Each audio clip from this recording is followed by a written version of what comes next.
Good morning, good afternoon, good evening, whatever time of day you are joining me. Welcome back to my channel. I'm Bliss. We are here talking about Kundalini awakenings and all things life force management. So again, thank you for coming back for yet another video. Today, I wanted to give you a simple technique for dealing with all the busy mind, helping the mind chatter to be less annoying or less difficult to deal with.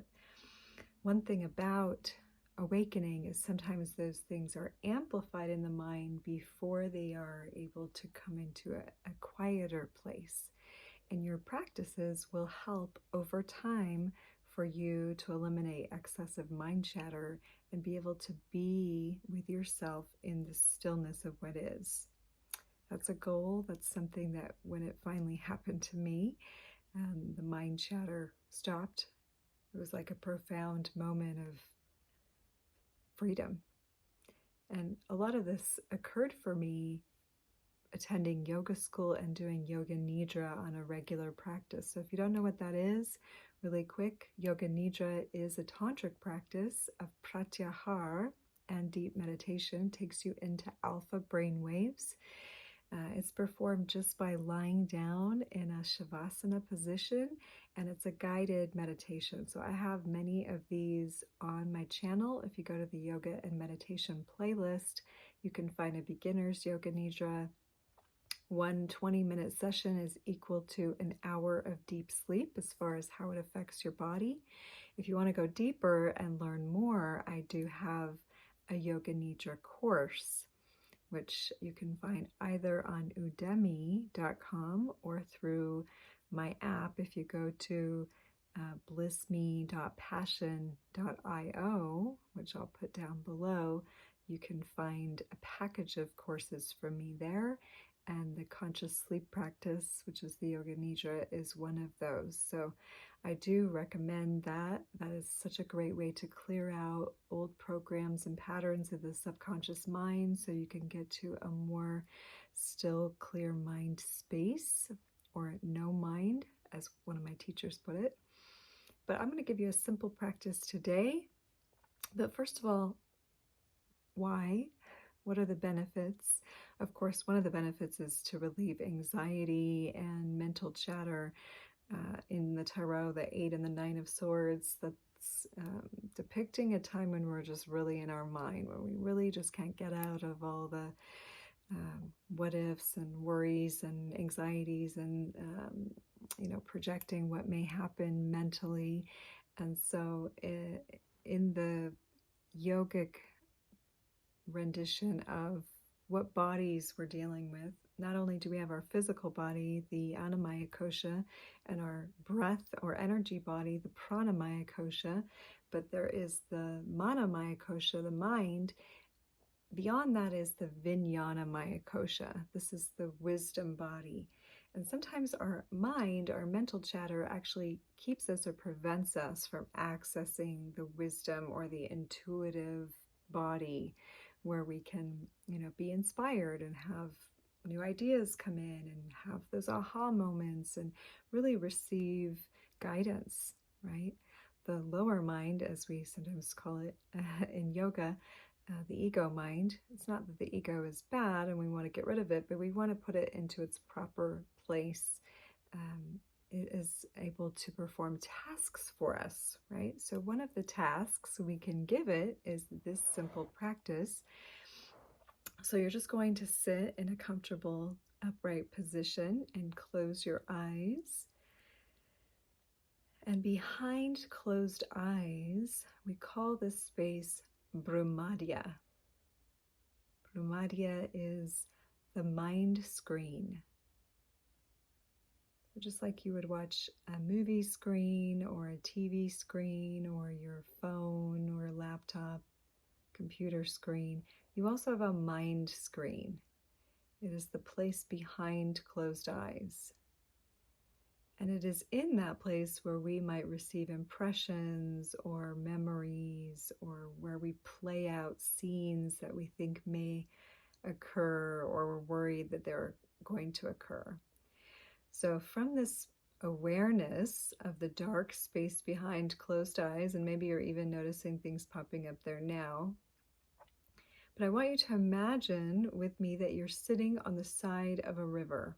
It's just a lazy river, maybe wide, and you're in a big old comfy armchair over here on the side.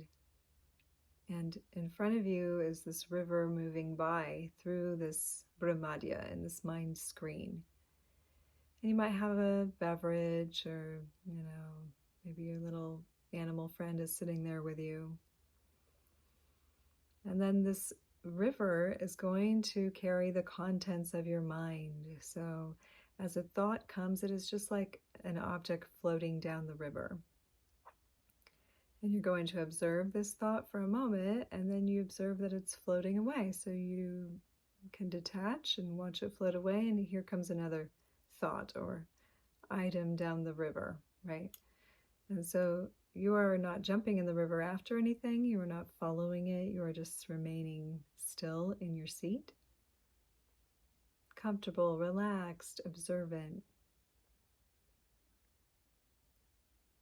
And just notice these different thoughts as things floating down the river.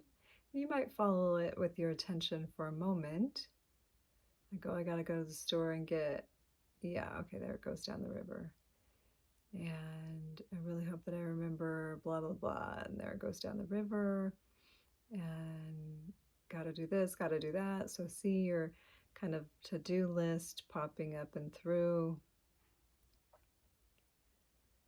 And then maybe there are some deeper concerns that are on your mind, also noticing those going down the river.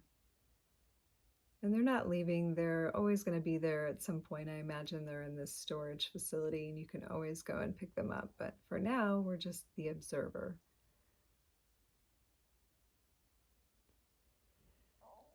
And eventually that river becomes a little bit more quiet. And we might manufacture things to think about and see those floating down the river. But the more we practice this detached awareness, this observer faculty, then we experience times where the river doesn't seem to contain anything, and we are just able to observe the beauty of the river and maybe listen to the sound of it. And maybe notice your chair you're sitting in, it's comfortable, and you feel these sensations. And the mind begins to relax a little bit, and now perhaps new thoughts or ideas of possibilities or opportunities or creative things could then present themselves on the same river.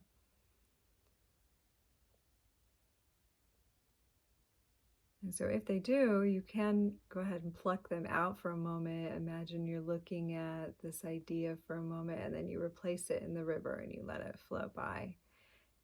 And if you're doing this in your morning meditation, maybe you take a moment and you just jot down, oh, that was a good idea, so you don't forget. And then you come back again to just observing this moving river in Brahmadya, the space behind closed eyes.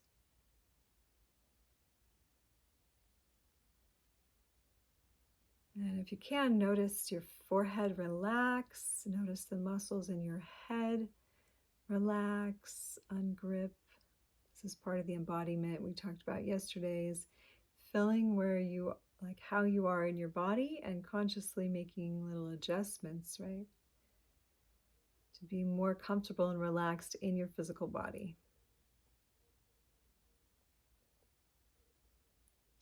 And then just notice if you have any like anxiousness to leave this comfortable chair by the river, or if you feel that you could stay here.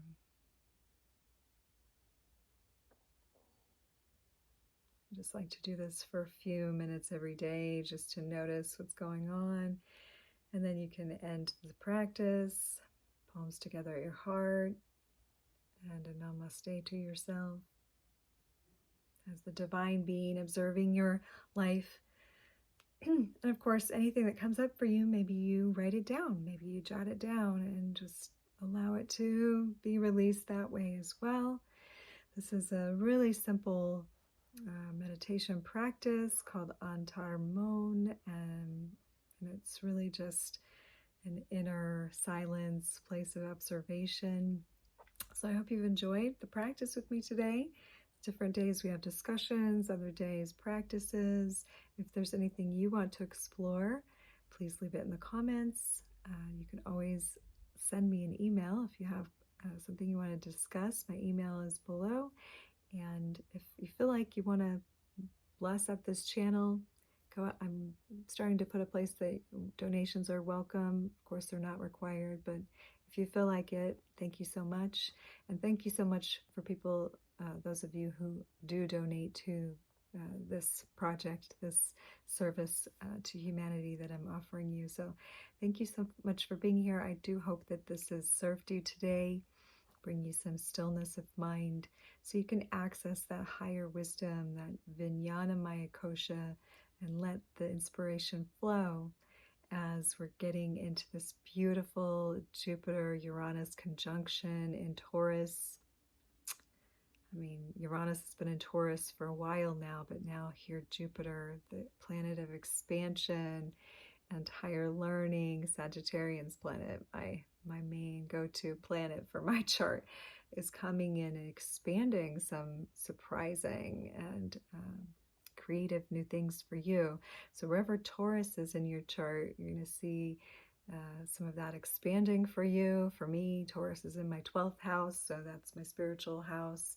The blessings coming in spiritually for me. So if you want to look at your own chart or your cards or have a reading at this time, what is this energy doing for you? Go ahead and send me a message or pop on my website and find out what sessions are all about there. Those of you who have had little glitches with my website, I did go back and fix them, so it should be working. You should be able to navigate the site now. Thank you so much for your feedback and have a beautiful day. I love you so much. Thank you for being here, and namaste.